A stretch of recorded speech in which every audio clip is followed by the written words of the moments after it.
So till now, I was just motivating why you should use probability, what is the gist of probability, how does it somehow handle uncertainty. So now we'll go to some prerequisites of probability. What are the prerequisites? What are the things that I should learn before before knowing the probability? Okay, the first thing that you should know is set theory. So we'll go to set theory. Oops. This is the thing that we'll learn. We'll learn about set theory first. Okay, and because all these, this is just for the notation purposes. Don't think that we will introduce some new concepts. I'll just give a real world example and then we'll put them into the mathematical notation so that it will be easy for you people to understand it later on. If I say something, you understand it. Okay, so this set theory basically is used everywhere. So now our motivation is to understand probability theory, is to understand a framework by the help of which we can handle uncertainty. So we have to somehow learn these symbols, because the most confusing part about mathematics is people come up with the symbols and they just put some symbols across and people have no clue what these symbols are.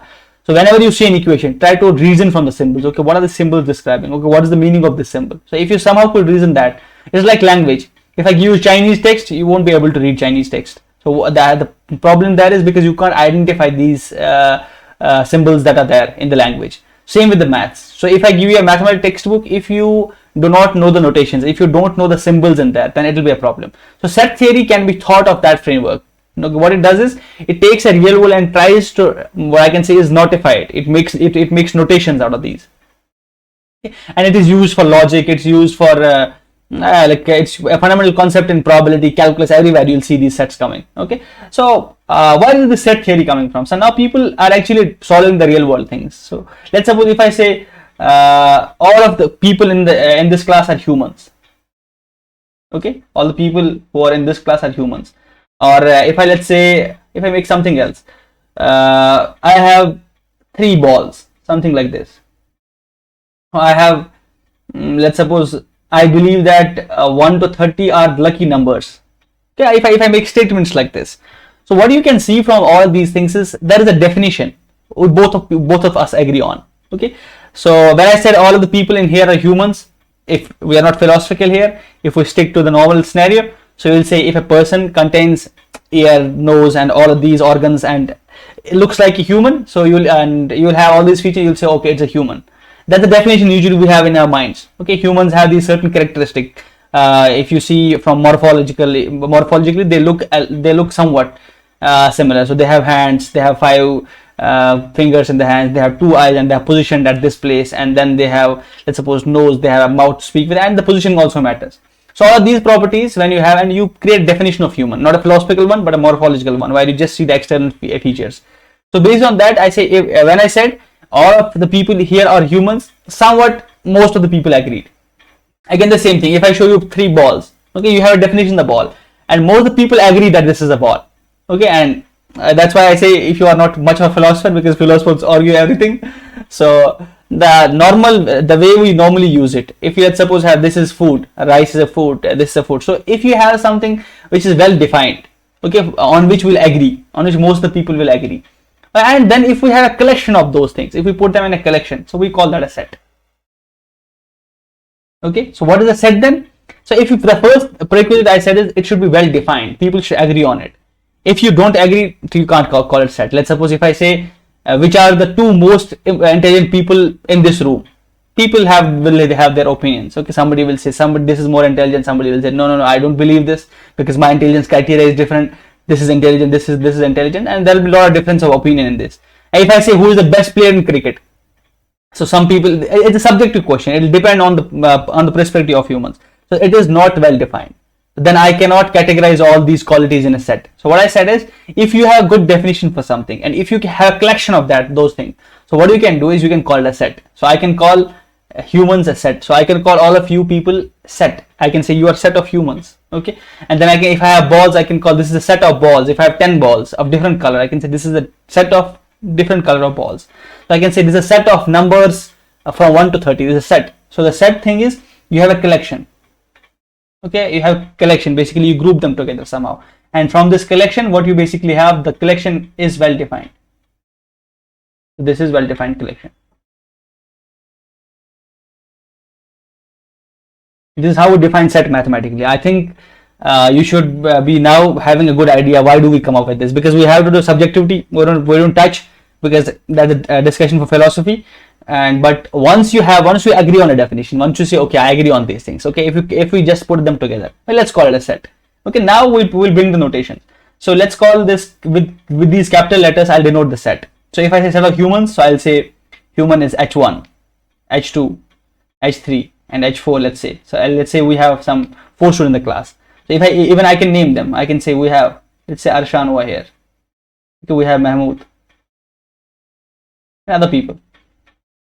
So this is a set of students in the class. So this is a set of humans in the class, and everybody will agree on this. And then the second example of set, let's call this set A. Set of balls, I can say red ball, I can say pink ball, blue ball, and so on. So this is a set again. So now what is it? This is called, this is representation of a set. So this is a representation of set. This can be represented like this. This can be represented like this also. So there is one more representation. So how we can, if I say set of real numbers, so I can say let's say call this set, let's suppose Z. It's a set of real numbers, or let's suppose well, R is a real number, something like this. Okay, you write a symbol, and based on that you give let's suppose a property of that thing. So if you see these things, so this over here is finite set. Finite means it has countable elements. You can count them. Okay, the number of elements is you can count them directly. Okay, I don't want to use countable word because countable has a different meaning in mathematics. Again, if you see this sort of set, if it is a set of all real numbers, so this is infinite set. So because you have infinite number of elements in there. So each of these things are called elements then. So all of these things, if you take individual one thing, it's called an element in the set. So set is a collection, it's well defined. If you just take one entity among the set, that's called one element. Okay, and there are different representations. I just give one representation where you just enumerate, because if it's a finite set, it's easy to enumerate. If you have 4 students in the class, so you can just name these 4 students, and you can just have these 4 students like this. But if there is a set which is infinite, now you cannot sort of name all the elements. You cannot enumerate all the elements. So you just give a common property that I did in this. So Z is equal to R, where R is a real number, something like this. Okay, so I can just say a set A is equal to 1, 2, 3, something like this. So this is a set. Okay, so here if I write like this, if I say 1, 1 is an element. Okay, it is a member of this set. So mathematically I write it like this: 1 belongs to A. If I say 4 does not belong to A. Okay, it belongs to A, it does not belong to A, something like this. Okay, now you have different types of sets. I'm just because I know all you guys will know all these details, so I'm just hovering through. So there are different types of sets. You can have a null set. So null set basically means which has no element. So it is denoted by this. So you call it a null set, or an empty set, or a void set. There are different names. Okay, the set which does not contain any element. Then what you have is, after that you can have a singleton set which contains only one element. Let's suppose A is equal to something like this, 5. This is a singleton set. Singleton set. Pardon for the spellings. I don't write spelling because I am accustomed to typing much. And then we have, as I said, finite set, infinite set. Okay, these are different types of sets. So there will be a lot of types of sets, because I use these terms, that's why I'm just introducing them. Okay. Then what you have is, if let's suppose you had this set, you had A is a set which has 1, 2, 3, 4, 5, something like this. If I have a B is a set like this, 1, 2. Now you can see this, all the elements of B are also in A. That's what you can see. It has 1, 2, and this also in 1, 2. So what I can say is, I can say B is a subset of A. So mathematically I write it like this: B is a subset of A. Okay, so how to convey it mathematically? So I'm saying, if X belongs to B, okay, if X belongs to B, this implies that X also belongs to A. This is what mathematically I mean. If there is an element which belongs to B, that means the element is also present in A. So that's why I'm saying this is a subset. Okay, superset is, so this A is a superset of B. Okay, this is how you can write it. Oops.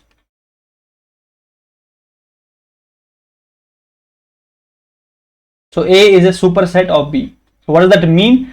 That all the elements that are in B, they are also in A, like the reverse of subset basically. So this is superset. So this is called a superset. I'll use these terms: superset, subset. So this is subset.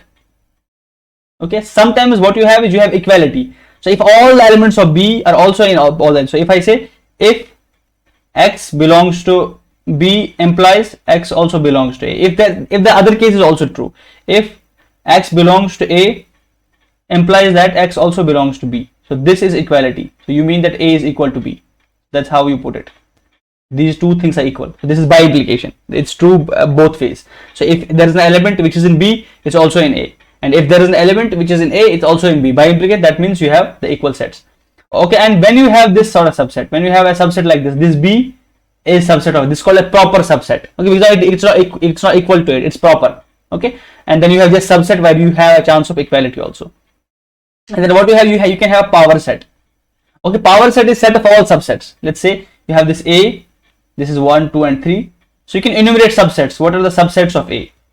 Subset of A, the first thing is 5, empty set is a subset. Okay, then 1 is a subset and 2 is a subset. Okay, accordingly 1, 2 is a subset, things like this. So all of these things, if you put them together, so all the subsets of this, we call this a power set. So power set of A is subset of all the sets. Okay, now we have one more thing that's called universal set. So what is a universal set? It is, if let's suppose in a certain scenario, if the set contains all the objects under consideration, if there is a certain scenario and we are considering something, and you are saying that this set contains all the elements, okay, under consideration. This is called a universal set. Okay, and based on these things, now you have defined set, different types of sets, and now we have defined operations on these. Just think it as a real world problem. As I said, we have humans and we have a set of humans, and you have let's say a set of numbers and something like that. So based on that, what you do is you have operations on these sets. Again, if you can see, I have told you once that mathematics follows a framework. You somehow define something and then you have to manipulate that. Okay, you first define a world.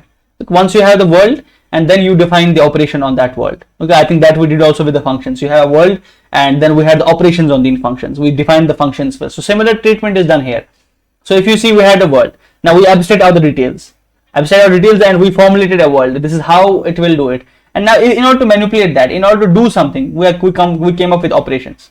Okay, if we have, let's now set A, let's suppose we have Mahmood and Arshan. And we have set B, let me write it, Mahmood, Arshan, something like this, and I have set B, which is Asif, and let's suppose Fahad, something like this. Now both of these, if I put them together, if I want to make a set where I'll put all of these elements together, I call that a union. Okay, that's represented like this.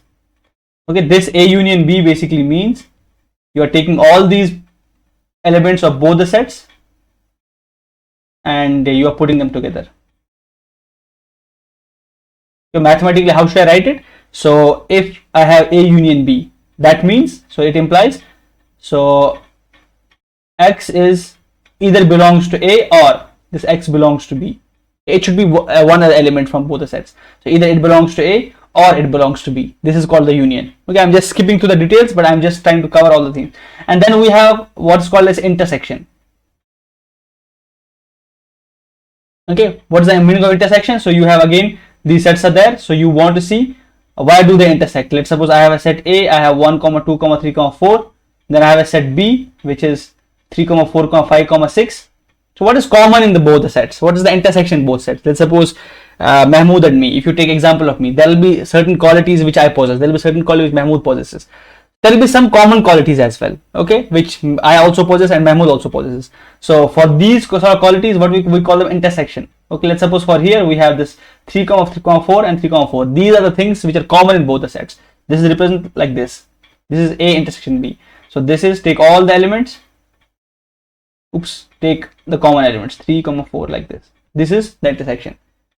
Okay, so how can you write this mathematically? So A intersection B means that if you have an element X that belongs to this, if X belongs to A intersection B, if it belongs to this implies X belongs to A and X belongs to B. So in this case, if you see, so I said if X belongs to A union B, implies this. This is the implication. So here the implication, if you see, this is an implication. It should belong to both the sets. Here the implication is it should belong to one of the sets. Okay, now you have the different other things. You have difference, you have complement, you have Cartesian product. So okay, I'll just briefly discuss them also. So you have difference. So let's suppose if you have A is 1 comma 2, okay, and B is 2 comma 3. If you want to take a difference in the sets, by difference I mean you just remove the elements. Let's suppose if you write A minus B, so whatever is the intersection in here, so intersection is 2. If you see 2 is a common, you remove that from A, you just say 1. This is the difference. Okay, you remove the element. So if you are writing B minus A, so B minus A you'll remove this 2 because this 2 is the intersection. Okay, so you'll remove this 2 and you'll remain with 3. So this is called the difference in the sets. Nothing major, very basic, but still we need to have a clarity of these things. Then we have a complement. These things might look easy right now because these are the concepts we build on. So what complement means, so if you have a universal set, call it universal set 1 comma 2 comma 3 comma 4 comma 5, let's suppose. So this is a universal set, okay, which contains all the elements in the consideration. And then you have a set A is, let's suppose, 1 comma 2. So complement A, complement written like this means take all the elements which are not in the A. Okay, A complement, if X belongs to A, implies that X does not belong to A. Okay, if X belongs to A complement, that short means that X should not belong to A. Okay, so that means if you see A complement here, it will be 3 comma 4 comma 5. So complement, you just take complementary. You usually say, so I am getting this as a complement. A complement is what was not there and you got it. Okay, that's complement. A complement of something. Okay, so you got the other half. Let's suppose you have a complete thing and you have one thing, and that thing's complement is the other thing. This is complement. And then you have Cartesian products. So what you can do is you can perform different operations on these. So if you have a set 1 comma 2 comma 3, then you have a set B which is small a comma b. So what you can do is you can write A cross B like this. This is called as Cartesian product. So this is what we use in functions. So I said you can make ordered pairs like 1 comma A, then 1 comma B, and so on. You take this element, match it with this element, match it with this, comma 2 comma A, 2 comma B, 2 comma C. So all of these things, if you see, they're ordered, they are called as ordered pairs. Why are they ordered pairs? Because the order matters over here. Because this one is from A and then A is from B. You will have to, the order matter, that's what they are called, ordered pair. If you put them together, this is called a Cartesian product. That's where you get these functions and relations from. And then there are different properties on these operations of sets. So if you see A union B is equal to B union A, pretty clear. If you just combine two sets, you combine them A union B or B union A, it should be commutative. So if you see A intersection B, this should be equal to B intersection A. Pretty standard. You can prove them also mathematically, and you can also see, let's say I can also create Venn diagrams for this. So these are properties. Okay, and then we have associative laws. So if you have A union B and then union C, this is equal to A union B, B union C. You can associate these two things first and then this, or you can associate these two things first and then this. It's one the equivalent. So you have A intersection B intersection C, or you can do A intersection B intersection C. So you can associate these two things first followed by A, or you can associate A intersection B first followed by C. So this is one and the same thing. So this is called as commutativity or commutative property, and this is called as associative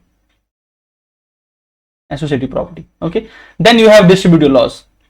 Now the things get interesting. So you have distributivity. So what it says is A, let me write it with different color. So A union B intersection C.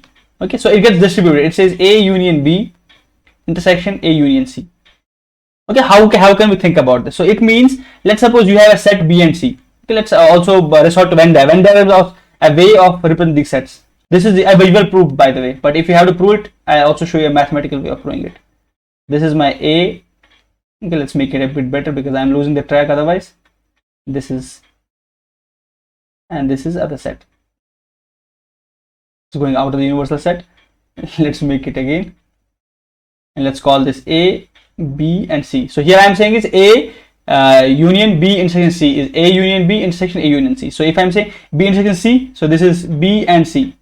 So this is the intersection part. Okay, do correct me if I am making some mistake over here. Then I'm saying this intersection and then union with A. Okay, so A union should be whole of this. So A union of this. So this is whole A and this is union of this.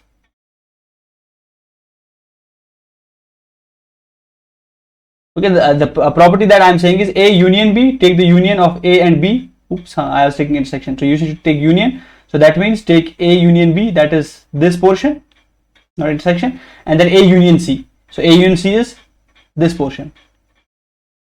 Okay, now if you see what is the intersection in that, intersection in that is this red portion. Okay, this red portion is the intersection. Okay, if you can see it from here, this is a visual proof. But if you have to prove it, so what you can see is you take an element X if X belongs to A union B intersection C. So what does it mean? So this implies, so if this is if there is an element which belongs to A union B intersection C, so this means X either belongs to A or X belongs to B intersection C. Okay, this is the meaning of this. Or what does this mean? This means X belongs to A or X belongs to B and X belongs to C. Okay, and you can get this from here also. Okay, this is the same thing. So X or A, so you can just distribute it. X belongs to either A or X belongs to these two things. You can go backward and you can work it this way. This is called this is a distributive law. So I just write the distributive laws. A union B intersection C. You can basically, why is called distributive? Because you can distribute this union over this intersection. This is called the distribution of union over the intersection. So A union B, A union B intersection A union C. Then we have intersection over union. If you have this, you can also distribute it. That's why it's called distributive property. If you see over here, so here union was distributed over the intersection. Okay, and here if you see intersection was distributed over the union. This is called distribution and distribution property, distributive property. So I just showed you two ways to prove it. First by using the Venn diagrams, and second thing by just taking one element and proving it backwards.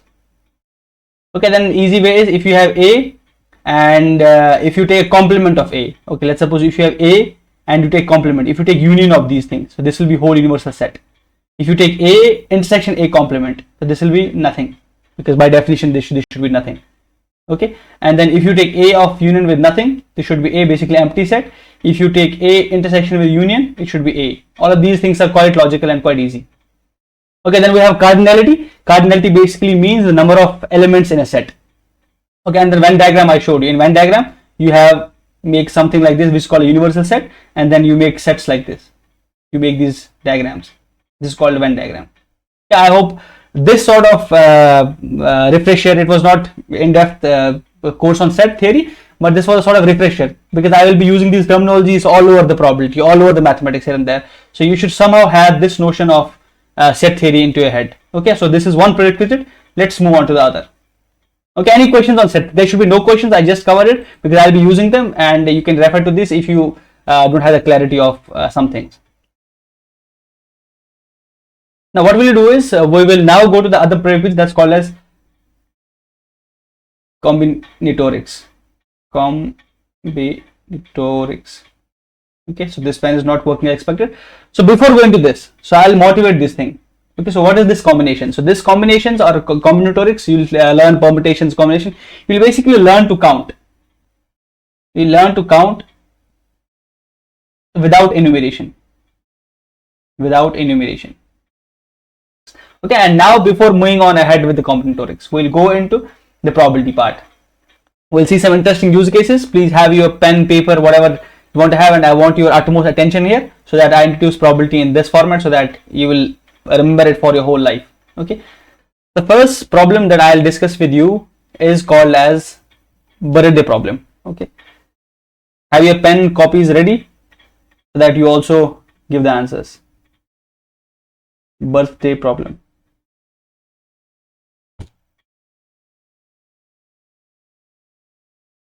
Okay, what does it say? So tell me, like, if you see, let's suppose if you have a room, like this. Okay, and then you have two people in the room. What is the probability that these people will share the birthday? Okay, I'll give you the answer to this. Let's suppose this person was born on some day. Okay, it was some day, some month. Okay, this is the DOB of the person one, person first. Okay, and now what is the probability that the other person, which I have marked here with purple color, what is the probability that he'll have the same birthday? Okay, can you tell me the probability? Pretty easy, pretty standard question. Use the frequentist approach. So the question asked was, in a room there are two people. So what is the probability that both of these people will share the birthday? So I said Use the frequent test approach. So you have 365 days in a year. So you have 365 days in a year. So now if this person has some birthday, the red person, the red dot that I marked on the screen, if he has some birthday, let's suppose this. Now what's the probability the other person will have the same birthday? Okay. Now he has to exactly have that birthday. So for that, what I mean is, so he has to have the same that day. That is, we have one favorable condition. So out of how many conditions? Out of how many days? Out of 365 days.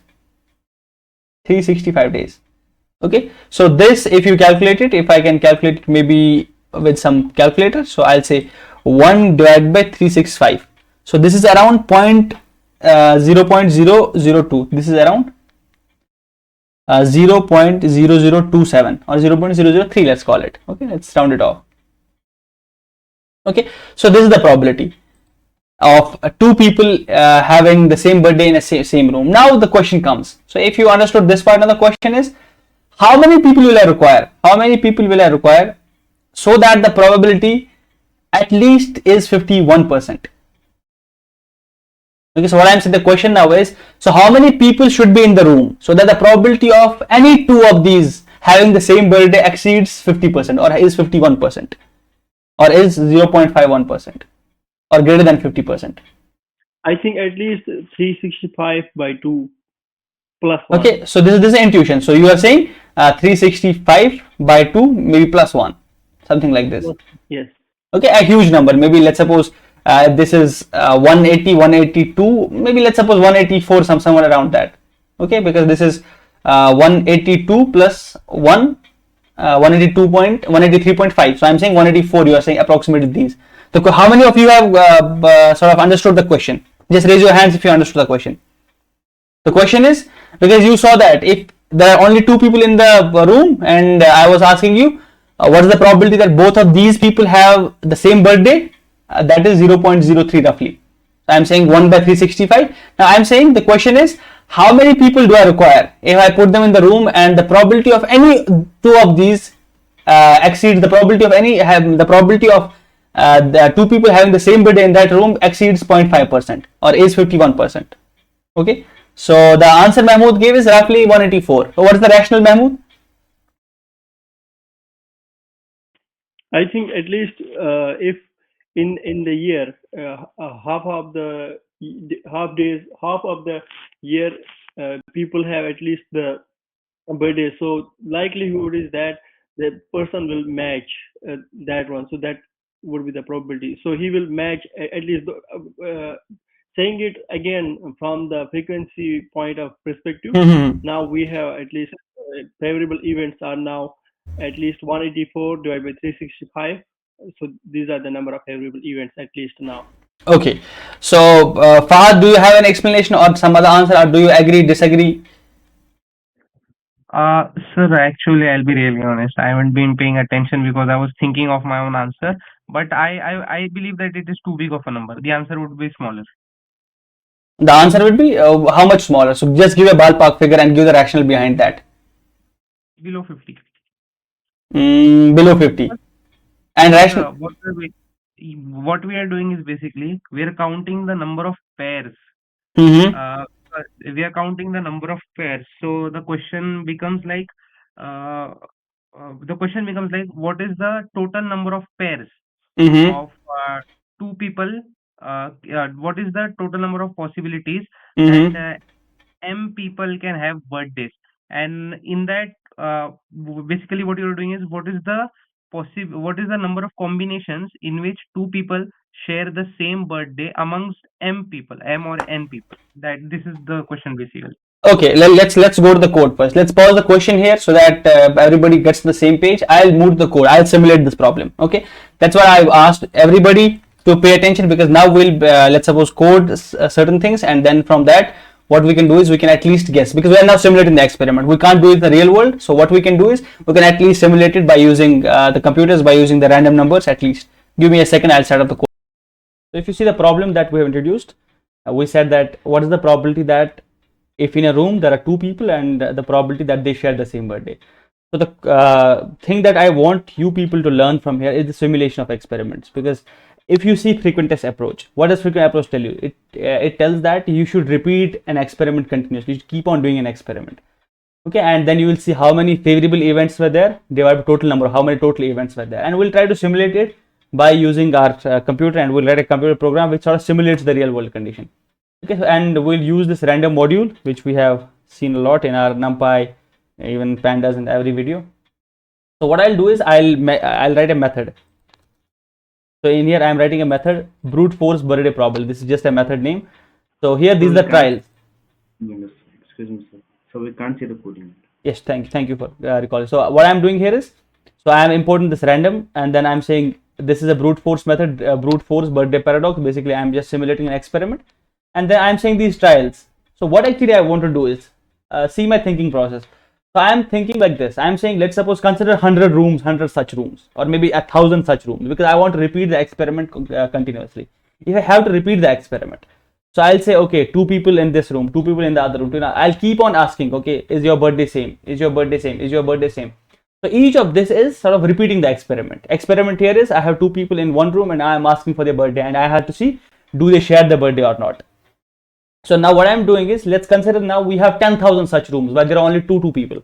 Okay, or maybe 100,000, or maybe 1 million, 2 million. The higher number you take, the better probably you will go to that. You'll go to the answer. So here these trials basically mean that.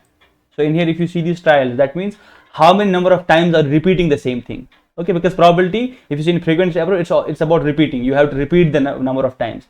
And if you see the total number of times you perform the experiment, this, and then we'll see how many number of times did we saw that actually people had the same birthday. Okay, these are the favorable events. Wherever you get the people having the same birthday, they are the favorable events. And out of all of these were the total number of experiments, total number of events that we performed. Okay, now this is n is that. Okay, if you see this n will be the number of people. We'll give, let's suppose, two people in the same room. Now let's make a variable shared birthday. So I am making a variable like this.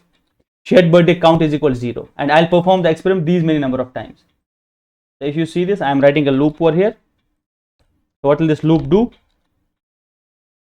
So if you see this, so it is in the range of these trials. It is basically going to all of those rooms. Consider these are some 100,000 rooms. It's going to those 100,000 rooms and asking for people, do you have same birthday? Do you have same birthday? Do you have same birthday? And whoever says we have same birthday, it's basically collecting a list. Okay, so number of trials, and it's collecting a list. So here if you see this loop, so it is generating 2 random birthdays for 2 people. Okay, it's going inside a room asking for the birthday, and they'll have random birthdays. Consider they'll have random birthdays.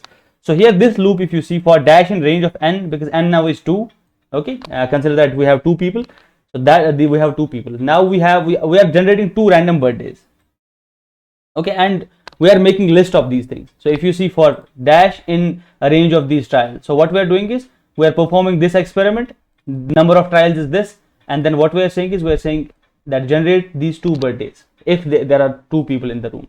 Once we are doing this, so now we'll have to check within the same loop. Once you went to the room, so we'll see that if 2 people have the same birthday, if they share the birthday, we'll increase this counter, because this is the number of favorable events that we have, and total number of events are this. Okay, so we'll see that if they have the same birthday, we'll check if they have the same birthday. How can we check if they have the same birthday?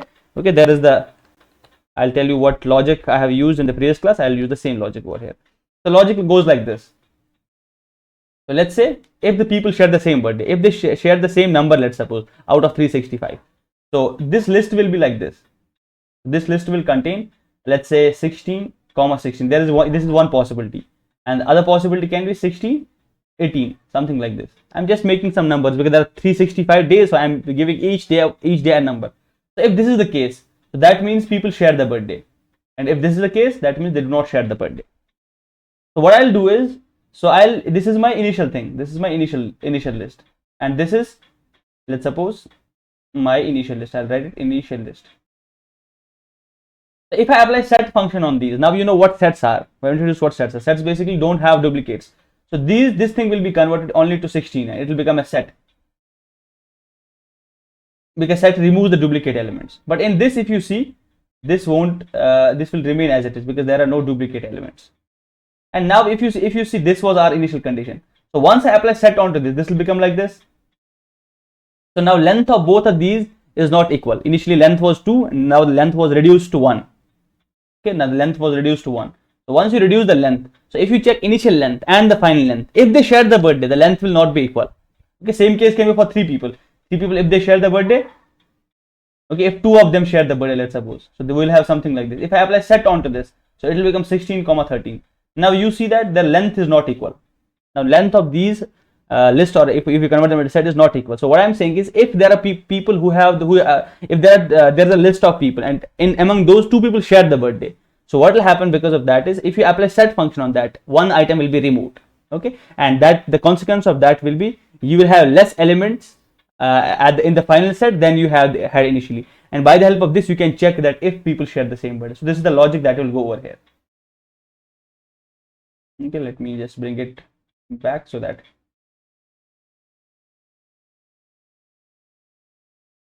So here, if you see now, so what I'll do is, I'll write that logic. I'll say that if length of these birthdays change, okay, now this birthday is this the list. Okay, so if you see it over here, so what I'm saying is, if length of birthdays, initial length, okay, initial length was this, and then I'll apply a set on this birthdays, okay, in order to see if there are duplicate. If there is, that will be removed.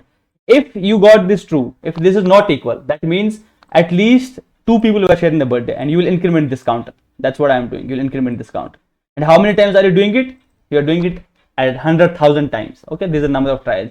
You consider that you have 100,000 such rooms. In each room, you have two people, and you're asking, is your birthday same? Okay, and you are keeping them in the list, and then you are applying a set onto that. Okay, if they're the same, set will remove one element. It will make the length unequal. So whatever it makes length unequal, you will increment the counter of shared birthdays. And after that, what you will do is, we'll calculate the probability. So how to calculate probability after this loop goes? So we'll say probability. So probability is equal to shared divided by trials. So how many trials you did, and the shared, because shared is the favorable event that we had, and the trials, if you see, is the number of equivalent, and I'll return this probability. Okay, now let's suppose what I can do is, I will have group size, or maybe consider this as group size. Group size 2, because we have 2 people. We have 2 people in the room, and then we'll calculate the probability, and we'll call this function, and this is our brute force probability. Okay, what did I say? I say this will be 1 divided by 365. The probability is 1 by 365. The group size is 2. So if you see this number, so this is 0.3, around 1 divided by 300. Okay, around that. So because if you increase these trials, the number will have more precise numbers. So how many of you understood the simulation, what we did so far? Did you understand it? So if you understand this simulation, so this was one way of experimenting. So if you had to experiment this in real life, you'll have to make rooms, and then put people there, and then ask them for the birthdays. And after that you could have, but this is one of the simulations. You did the same thing. Basically you did the same thing over here. But the assumptions that we made, the first assumption, if you see, we said that there are only 365 days that we'll consider. We'll not consider leap years. The second assumption, if you see over here, if you see, we considered that any day of the year is equally probable that a person will have birthday on that. Okay, this is equally probable, because you were generating random numbers between 163, 165, and it was equally probable, and it had no dependence. These are assumptions that we made for the experiment, and these are quite good assumptions. Okay, and if a person is born, we don't say that it is dependent on something. Usually it is independent of, if we are not given any other information. So this is how we make simulations in probability.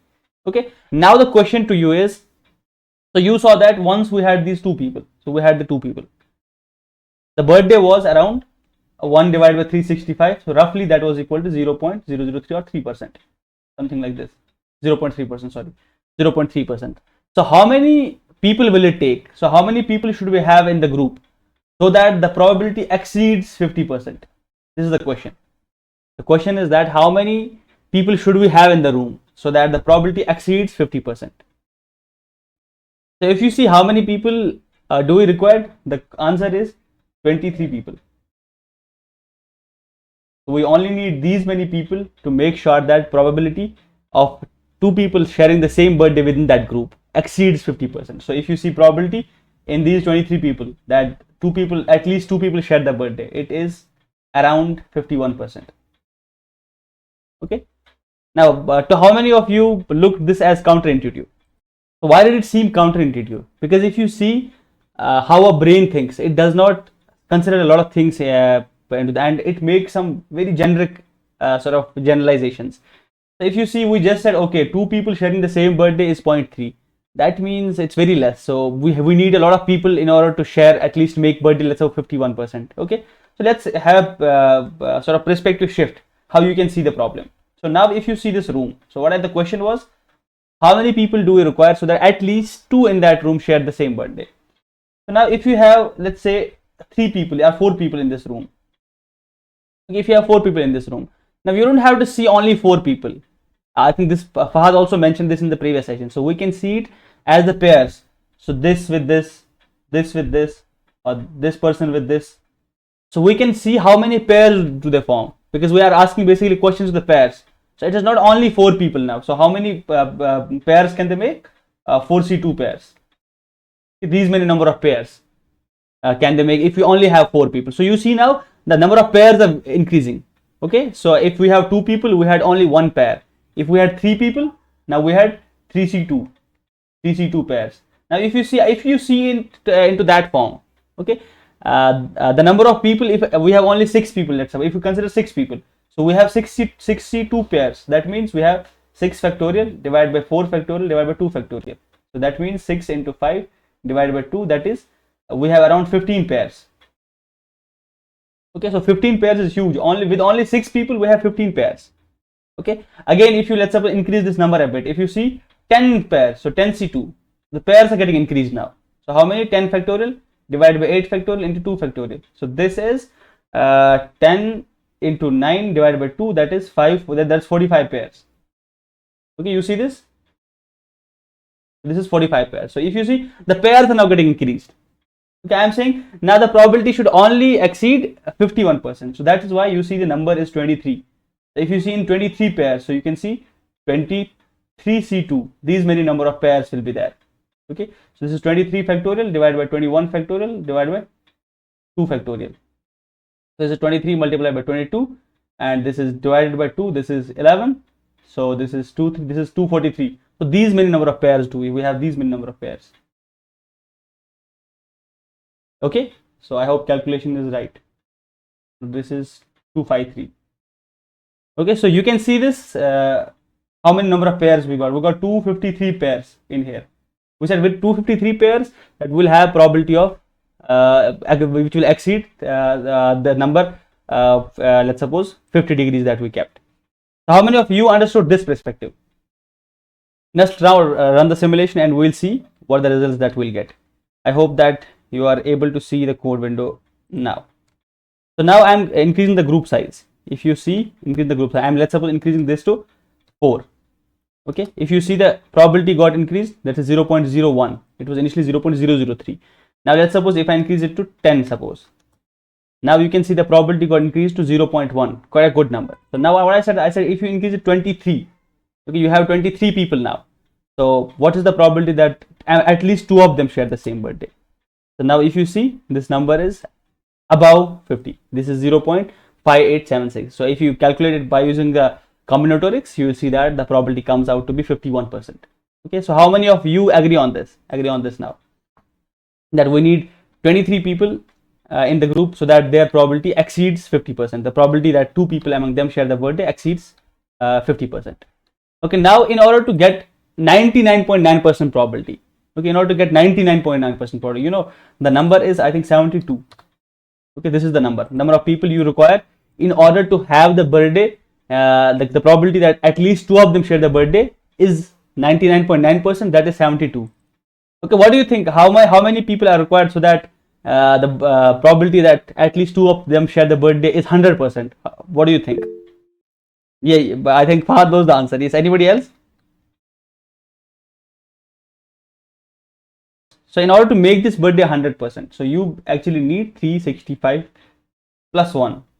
That means if you have 365 days to distribute, and let's suppose each one of a person is given separate days, so that means you will exhaust all these days by using only 365 people, and then this plus 1 will get one of these birthdays, and then we'll make sure that at least a pair, at least 2 of them share the same birthday. So what I said, this is called pigeonhole principle. If you have 365 holes, you have 366 pigeons, and now in order to fit all the pigeons, at least one hole should have more than 2 pigeons in that. Okay, so you can see that we only needed 23 people, so that the probability is 51%. To go from 51 to 99.9%, you needed 72 people. Okay, from 23 you get to, and now in order to get to 100%, you need 366 people. Okay, so this is, and now this should somehow shift your thinking. Once you learn the probability, the goal of this is that how does it impact your thinking now. Okay, let's go to the other problem, so that we introduce the probability through problems, and we'll see the simulation as well. Let's move on to the next problem now. Any questions on this before I move ahead? Just to reiterate here, why am I showing you all these things? The first thing is you should know if you cannot perform an experiment in real world, so you can simulate it. That's the first thing. And second thing that I want you to know is that sometimes what you think about the world, it is completely different, and your beliefs can be you can believe on something else, and actual real scenario or real sense of the thing can be something else. So you have to sort of recheck, you have to take a back foot, and you have to think it through. Okay, am I thinking in the right direction? Because our brains are not trained in those thinking. So whenever we are learning probability, so this is the first thing that should come to your mind. Okay, can I see it? Does it seem counterintuitive? Okay, what is the intuition that comes to me? Okay, does it seem right? So you can then reason from the first principles. Now let's go to the second problem. Yeah, I'll come to the mathematical treatment later on for this problem, because for that we'll have to read combinatorics. Let's now go to the famous problem, which is called as Monty Hall problem. Okay, the Monty Hall problem.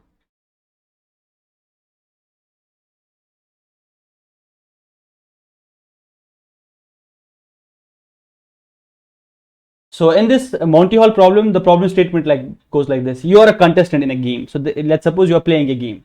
So there are 3 doors. This is door 1, door 2, and door 3. Door 1, door 2, and door 3. So these are 3 doors. So behind one door is a prize. So behind one door there is a prize. And behind other 2 doors, there is nothing, or there is a goat. There are 2 goats among 2. So let's consider this. So let's say this door has the price. Okay. So now you are given the option. You are said, okay, choose one door. So you will choose a random. You will say, okay, let me choose this door 1.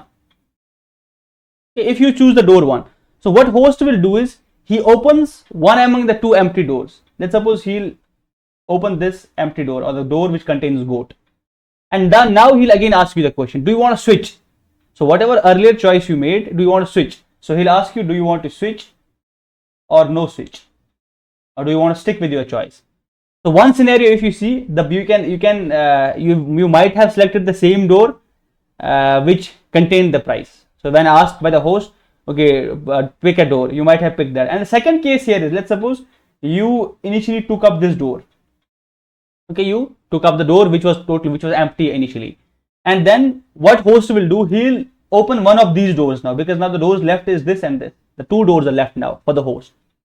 Now host always does one thing, he opens the door which is empty. Now the host is forced to open this door.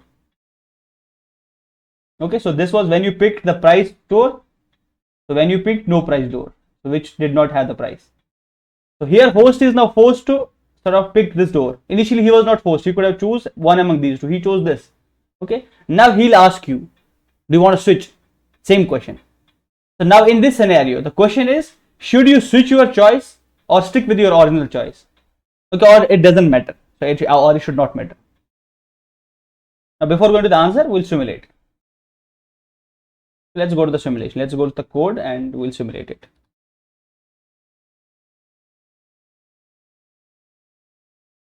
I suppose that this is visible now.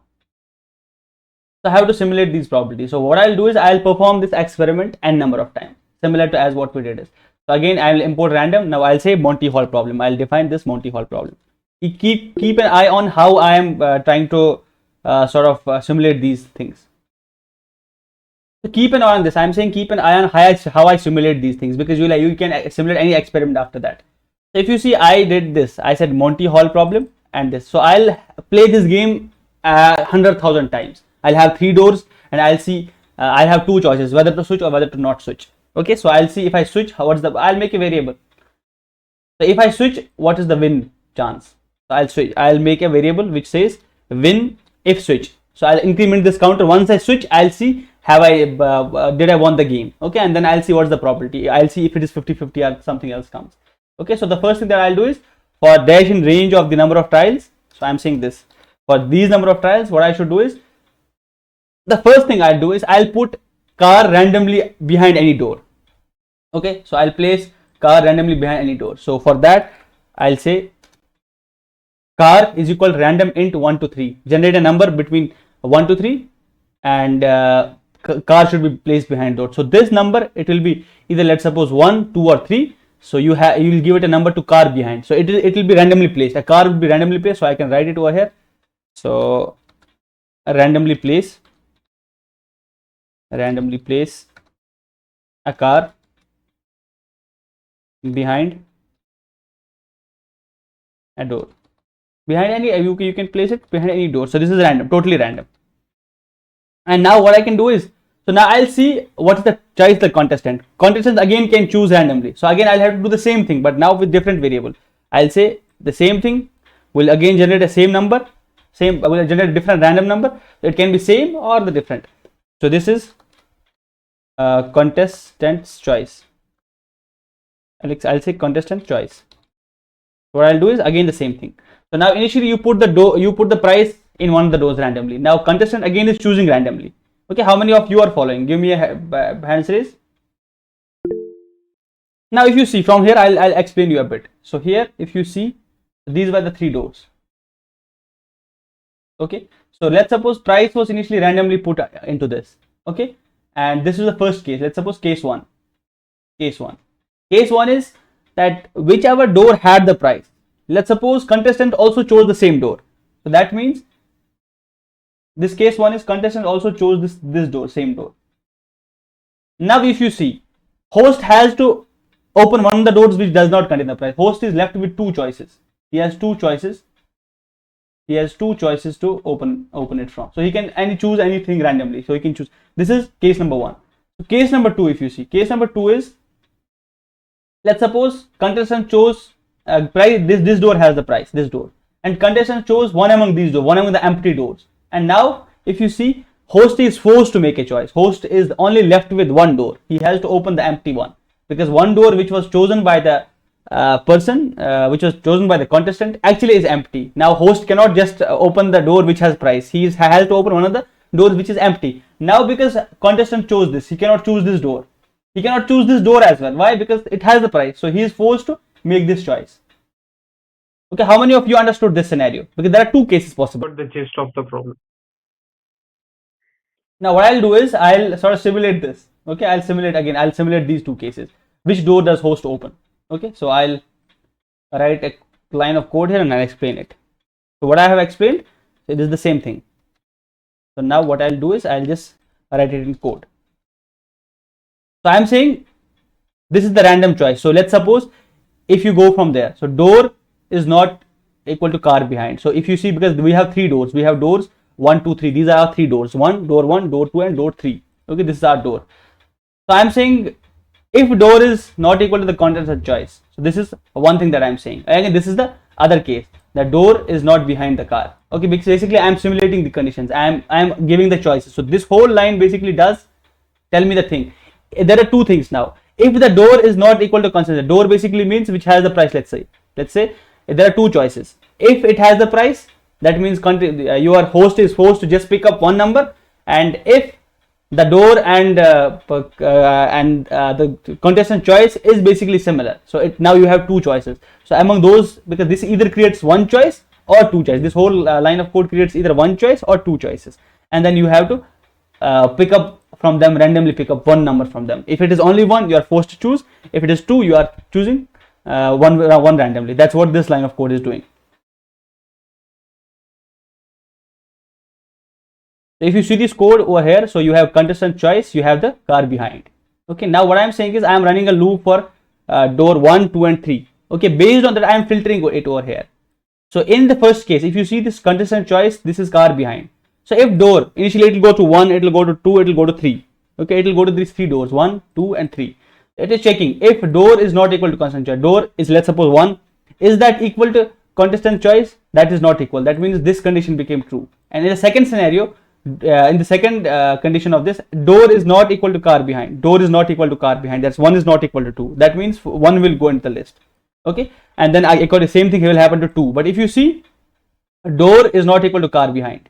Okay, that is false over here. Door is not equal to constant choice. The door actually is 2 because initially we went to 1, then 2. So 2 is equal to actually 2. So this 2 will just get removed. Similar for 3 for 3, both of these conditions will be true. The second scenario was if constant choice was 1 and car was behind this.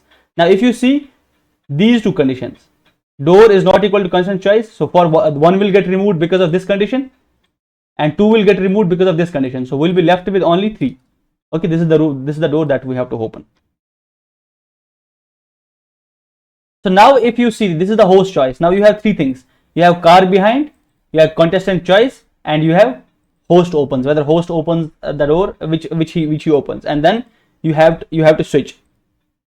So if you switch, will you win? If you don't switch, will you not win? So here we can also use the same XY approach. Now you have the 3 numbers over here, or you can use the summation approach. But let's suppose you have this car behind, you have contestant choice, and you have the host opens the door, and you have to switch the choice. Basically, if you switch, you will shift to the other door. So this will be a single number. So okay, let me explain this also. So if you have 1, 2, 3 doors, and now if price is in this and contestant chose this, okay, now the host is forced to open this. Okay, now if you opens this, so if you switch, you will switch to the winning door. So if you switch in this case, so when the price is not equal to the contestant choice, if you switch, you will win. Okay, when price is equal to contestant choice, okay, when you have equal, if you switch, you will lose that time. Okay, that's what I mean by this. So here switch choice is that. Switch choice is giving me a number. So basically this switch choice, what is it doing is, it is giving me that number. If I switch, what will be the number? So this is doing, again I'm going to the loop, for loop of these 3 doors. If door is equal to constant, if this is not equal, okay, if this is not equal, the door, let's say 1 door is not equal to constant choice. So if this becomes true and this becomes true, so it will again for 2 numbers this will be false. So you will be left with only 1 number. So in here you will be left with 1 number. Let's suppose I'll go through this. So here if you see, so this is 1, 2, 3. Initially it was door was 1. So 1 contestant choice. Let's suppose contestant choice is 1 and door price is let's suppose host has to open. Price was in door 2. Let's say something like this. So if door is this, if we have 1 door and the contestant choice is 1, so now you have this condition is true. Door is not equal to, and this should be a condition. Door is not equal to, and 1 should not be equal to. In this, what's the choice the contestant has? Contestant is forced to choose the door 3. Okay, this is contestant, this is price, and this is host door. So you have all these numbers 1, 2, and 3. So in this condition, if you see door 1 and contestant choice, this is equal actually. So this will be false. So you will remove 1 from here. Okay, now you are with 2. So now once you see 2, so door and this becomes true. Door is not equal to host. Door is not what host has. Actually, this becomes true, and only the 2 will be given here. So the gist of this code basically is, so you are giving the number which will occur if you switch the door. Okay, if you switch and it came out to be the winning door. Okay, if you switch and it came out to be winning door, then you have to increase the win if switch. So if switch choice is equal to what door? In which there was car behind. Okay, so what you basically do is you increase the win if switch by 1. Okay, this is what you will do. And at the end, what you have to do is you will say probability in winning. So probability of switching is equal to win if switch. So how many times did I when I switch, and total number of trials was this much, and then I'll just return this switch probability. Okay, and then I'll run the simulation. Just give me a second so that I see it, and after that I'll come back to you. So return this, and let's suppose I'll run the simulation. Okay, the intuition initially was it should not matter, it should be 1 by 2. So now you can see it over here. So I will remove this percentage. So you see the probability goes to 0.66%. That is 2 by 3. It does not remain 1 by 3. It goes to 2 by 3. It does not remain 1 by 2 as well. Yes, go ahead. Yes, questions.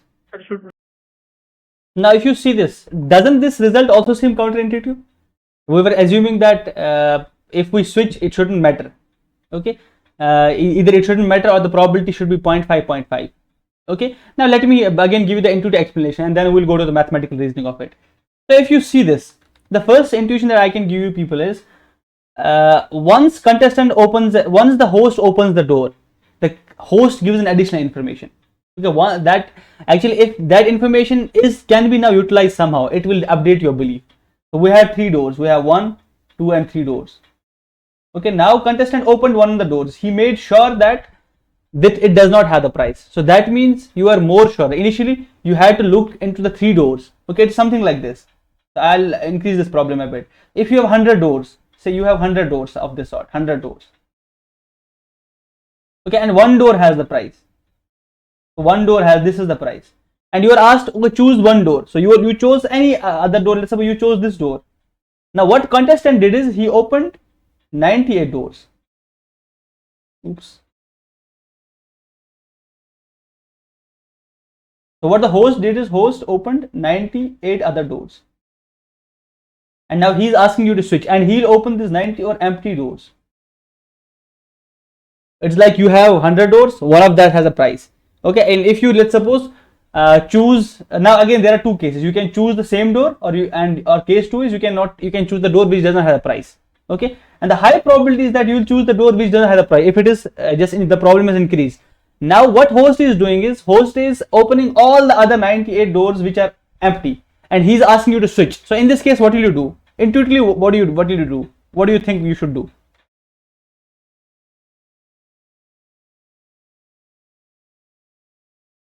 So what I said is, if you have this 100 doors, the probability initially was 1 by 100. Okay, now if you are asked, so that means you will, most of the times you'll be wrong. You'll be picking up the door which is empty. So if given this choice the game, so if you're asked, okay, now I am opening 98 doors, they are all empty. Should you switch? So you should always switch. Why? Because you are one right among 100 trials. Okay, it is better that you switch all the time. You switch all the time because you will increase the probability that way. So what I am saying you here is, contest, basically the host gave you the additional information. So because of this additional information, if you see, if I just increase the magnifier of the problem, I just made 100 doors, and you are giving just at the end 2 doors to switch. You saw that the probability suddenly increased. But with the 3 doors, we couldn't generalize. Our brain is, as I said, intuition can be wrong in probability. So here, if you see, the information is actually similar. So it is almost the same information. The information that was given to us is the same. So he opened, consider all the other doors. He opened all these 1,000. He only left us with 2 doors. Okay, initially the probability of picking up the wrong door was 1 by 3. So when you did that, it was 1 by 3. So when you were asked, so it will become 2 by 3. Okay, and we'll do a mathematical treatment of this also. So now the first thing that I'll tell you here is, so you saw we used a lot of combinations over here. Okay, in the Monty Hall problem, in the birthday paradox, in the Monty Hall, we'll again, once you do the probability, once you do the combinatorial treatment of this, you'll have to, okay, selecting one door among the 3 doors, how many possible combinations, selecting two among, let's suppose selecting 1 among 2, how many possible combinations. So you will have to resort to this combination and permutations. So that is where the important concept comes into play, that is called as combinatorics. Okay, so previously I also introduced it. So this is basically, you have to count without enumerating. Count without enumerating. So we discussed 2 problems. One was birthday paradox, and second was Monty Hall problem. So in order to solve them, in order to mathematically solve them, because we are using frequent test approach. So why frequent test? Because we are performing trials, and we iterated a number of times. So trials was total number of events. Okay, and the favorable things were, where we had, let's suppose we incremented that, those are favorable events.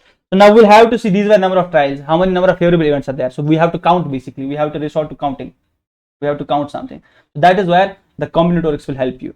Okay, and I'll stop the lecture here, and in the next session we'll take this combinatorics and we'll be almost done with basic probability. Then we'll directly start with what an event is, what a sample space is, and what are the axioms of probability, and then we'll see random variable and spacing that is. I hope because of these at least couple of lectures, you got the gist of what probability is about. Probability is about handling uncertainty, and decision theory is about then making an informed decision about that. So I showed you by these 2 examples how counterintuitive the solution can be. Sometimes our intuition is not the best thing that works when you are in uncertain situations. Okay, when you have the lack of knowledge. So it is better to resort to these methods, resort to the probability framework, so that you think it through. Okay, I also gave you 2 different schools of thought: Bayesian approach, and the second approach that I gave you, frequent test approach. In the Bayesian also we did some examples, that was of some test performing. So with all of these 3 lectures bundled together, you should be now in a situation to analyze situations probabilistically, and you should first thing, you should doubt your intuition. If something looks intuitive, you should doubt it, and you should resort to probability. Okay, can I do something with probability? Can I maybe understand it more? And one more thing that we did in this lecture is we did simulations. If you have a possibility that you can perform experiment, but the experiment you can't do it in real world, you can perform a simulation. You can do trials. Okay, and that I have shown you with these 2 examples with that. And even one more thing that I taught from this lecture is there can be alternative approach also, and you have to think in terms of alternative approach also. If you have selected the door, okay, how can I tell this to computer? That is the algorithmic thinking. You are developing mathematical thinking by seeing, okay, how can I formulate this problem into mathematics? So that's what we are learning probability about. And then this algorithmic thinking, now the point is I know it, how to solve it. Now can I somehow tell it to the computer? Can I somehow communicate to the computer so that it understands the things and it does it what I intend it to do? Okay, it will do it in the same fashion. So these are 2 types of thinking you should have, at least this computational algorithmic thinking and the mathematical thinking. You should think mathematically. Okay, that's what this probability is for. So I'll leave you here.